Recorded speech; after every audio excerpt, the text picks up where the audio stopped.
ಈಗ ನಾವು ವೇಣುಗೋಪಾಲ ಸ್ವಾಮಿ ಟೆಂಪಲಲ್ಲಿ ಇದ್ದೀವಿ ನೋಡಿ. ಇದೆಲ್ಲ ಬ್ಯಾಕ್ ವಾಟರ್ಸ್ ಕಾಣಿಸ್ತಾ ನೋಡಿ. ಸೊ ಎಂಟ್ರೆನ್ಸ್ ಆ ಸೈಡ್ ಇದೆ, ಬನ್ನಿ ಹೋಗೋಣ.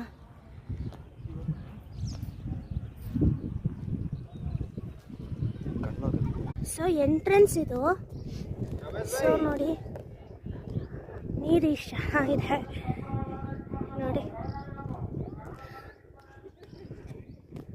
ಸೊ ಇನ್ನೊಂದು ವಿಶೇಷತೆ ಏನಂದರೆ ಇಲ್ಲಿ ಬರೀ ತುಳಸಿ ಗಿಡಗಳೇ ಹಾಕಿದ್ದಾರೆ.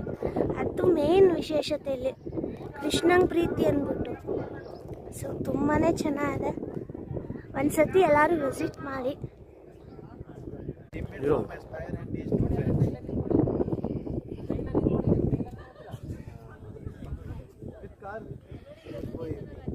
Here and there